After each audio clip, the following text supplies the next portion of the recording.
Today, Rob Wolf from Wolf Financial Services will explain why money is just a resource when it comes to living a fulfilling life.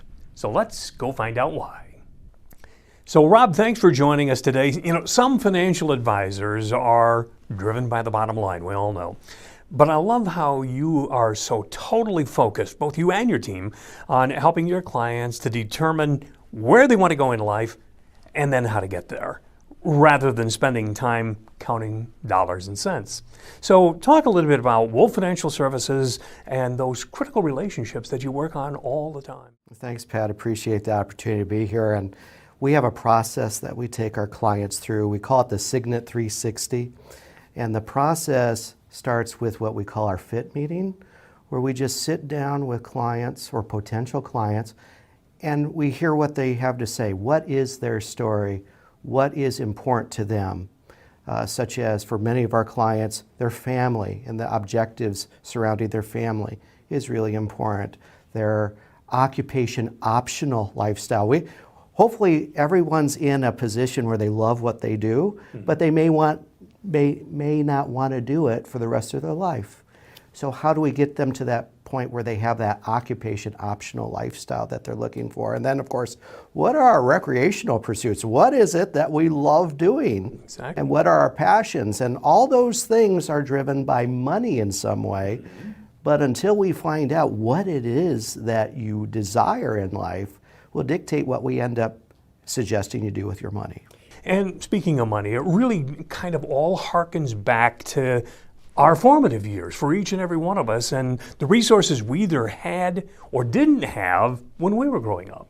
Yeah, a lot of times I feel like I'm a marriage counselor when working with people because we have people that grow up with different perspectives when it comes with money. And many times one spouse grew up with not enough in resources and the other one never knew what it was like to go without. And that's where we have some marital conflict. It's not surprising that 50% of marriages end, and the biggest factor is monetary issues. So we do try to discover what does that look like for them in that FIT meeting, so we have understanding of what lens they're thinking about money through with their own perspective. Absolutely. So you become a true counselor, you become a true, friend in helping to overcome those hurdles. Absolutely. And it's so important to make sure we're all on the same page when we start the process, because money is money. It's a intangible thing. It's got no emotion to it, but the emotion that it can create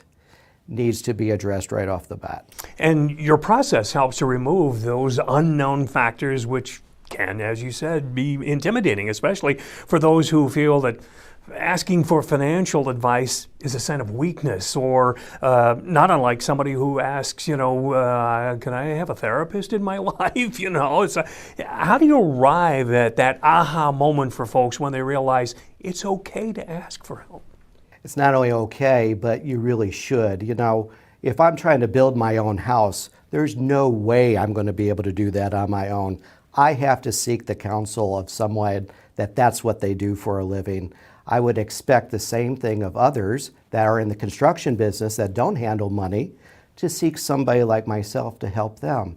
We all need help in different areas of our life, and that's why we have strategic partnerships that we have in our lives to achieve our overall goals, whether it be with spiritual needs, whether it be emotional counselor needs, or financial needs. We all need help, and not even the Lone Ranger did it by himself.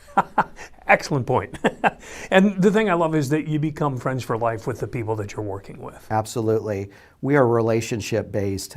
I'm not really interested in somebody coming in and said, I want to do a transaction, because there's no value in just doing a transaction. Sure, maybe you get something of value there, but how are you to be able to follow up on those opportunities as far as where do you take that transaction moving forward?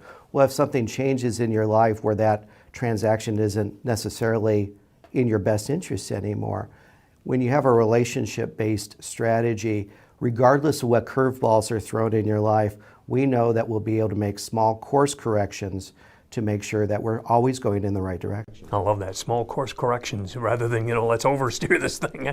So the good news is it's really easy to launch anybody's plan by simply picking up the phone and calling your team and saying, okay, let's get to work. Absolutely. And it doesn't matter where you are in your life. There's no judgment here as to a lot of times people are concerned about, oh, I don't have enough. I don't want to waste the financial planner's time.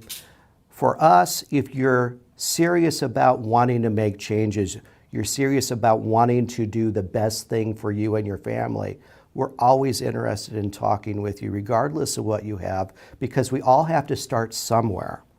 And the best place to start is right where you're at right now, and from there, you try to improve. So pick up the phone and call. Pick up the phone and give us a call at 269-982-1988 or visit our